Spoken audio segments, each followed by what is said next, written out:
ഇന്ന് തന്നെ ഡൗൺലോഡ് ചെയ്യൂ. കാണൂ നിങ്ങളുടെ ഫേവറേറ്റ് ഷോസ്. കുടുംബം രക്ഷിക്കുക എന്ന കടമ.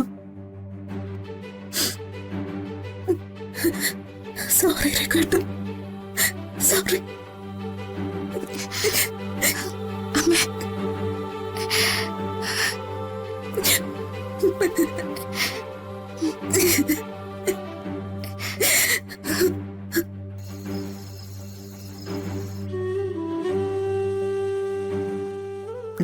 നിൽക്ക. നിന്റെ അച്ഛനെവിടെ? അച്ഛൻ എവിടെയെന്ന് അമ്മ ചോദിച്ചെന്താ മറുപടി പറയാത്തെ? എന്തിനാ അച്ഛനിപ്പോ കണ്ടിട്ട്? അച്ഛൻ എന്റെ കൂടെ നിൽക്കുന്നതിന് ലോകത്തിലെ ഏറ്റവും വലിയ തെറ്റായിട്ട് കാണുന്നവരാ നിങ്ങൾ. നിങ്ങൾ അച്ഛൻ അന്വേഷിക്കേണ്ട കാര്യമില്ല. അമ്മേ, അച്ഛനോട് അറപ്പും വെറുപ്പാടുന്ന മുഖത്തേക്ക് പറഞ്ഞ ആളുകളെ ഒരു കാരണവശാലും അന്വേഷിക്കേണ്ട കാര്യമില്ല. അച്ഛനും അമ്മയും തമ്മിലുള്ള ബന്ധം അവസാനിപ്പിക്കാൻ ജീവനെ കൊണ്ട് പറ്റില്ലല്ലോ. രഘുവേട്ടൻ എവിടെയാണെന്ന് പറയാ. എനിക്ക് രഘുവേട്ടനെ ഒന്ന് കാണണം.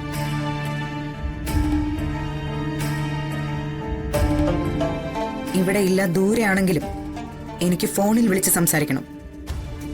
മിസ്റ്റർ രഘു, എന്റെ അച്ഛൻ JR അസോസിയേറ്റ്സിന്റെ ചില കമ്പനി കാര്യങ്ങളുമായി ബന്ധപ്പെട്ട് മറ്റൊരു സ്റ്റേറ്റിലാണ്. മറ്റൊരു സ്റ്റേറ്റിലോ? അവിടെ എന്താ ഫോൺ വർക്ക് ചെയ്യുന്നില്ലേ? ഞാൻ വിളിച്ചിട്ട് കിട്ടുന്നില്ല. അമ്മ എന്നെ കളിയാക്കുവാണോ? എനിക്കെങ്ങനെ അറിയാൻ എന്റെ കാര്യം?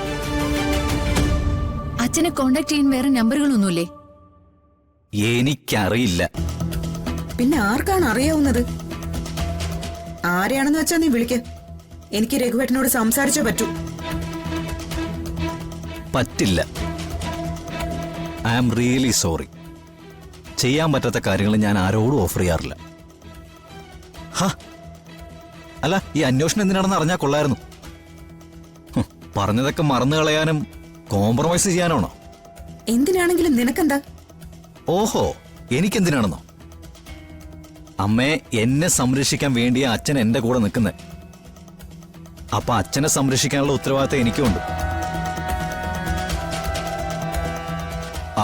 അപ്പൊ അച്ഛന്റെ ശത്രുക്കളുടെ ഉദ്ദേശം എന്താണെന്ന് എനിക്ക് ചോദിച്ചല്ലേ പറ്റൂ. അമ്മയ്ക്ക് അച്ഛനോട് ശത്രുതയൊന്നുമില്ല. പിന്നീട് ദാമ്പത്യ ജീവിതം ആവുമ്പോ ചില പ്രശ്നങ്ങള് അങ്ങോട്ടും ഇങ്ങോട്ടൊക്കെ ഉണ്ടാവുമല്ലോ. നമ്മൾ തമ്മിലുള്ളതുപോലെ. ഈ ലോകത്തിലെ വിചിത്രമായ പ്രശ്നങ്ങൾ കൈകാര്യം ചെയ്യപ്പെടുന്ന ഒരു ദാമ്പത്യം ഏത് നമ്മുടേതാണല്ലോ. എന്തായാലും അല്പം ഒന്ന് ക്ഷമിക്ക്. അന്വേഷിക്കുന്ന ആളെക്കുറിച്ച് പരിപൂർണമായിട്ടുള്ള വിവരം ഞാൻ തരാം. അതിലൊട്ടും കുറവ് വരുത്തില്ല കേട്ടോ.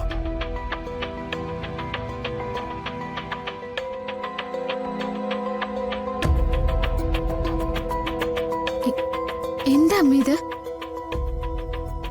നീ അവന്റെ സംസാരം ശ്രദ്ധിച്ചോ? രഘുവേട്ടനെ കുറിച്ച് പറഞ്ഞപ്പോ വാക്കുകൾക്ക് ഒരു വല്ലാത്ത കനമുണ്ടായിരുന്നു.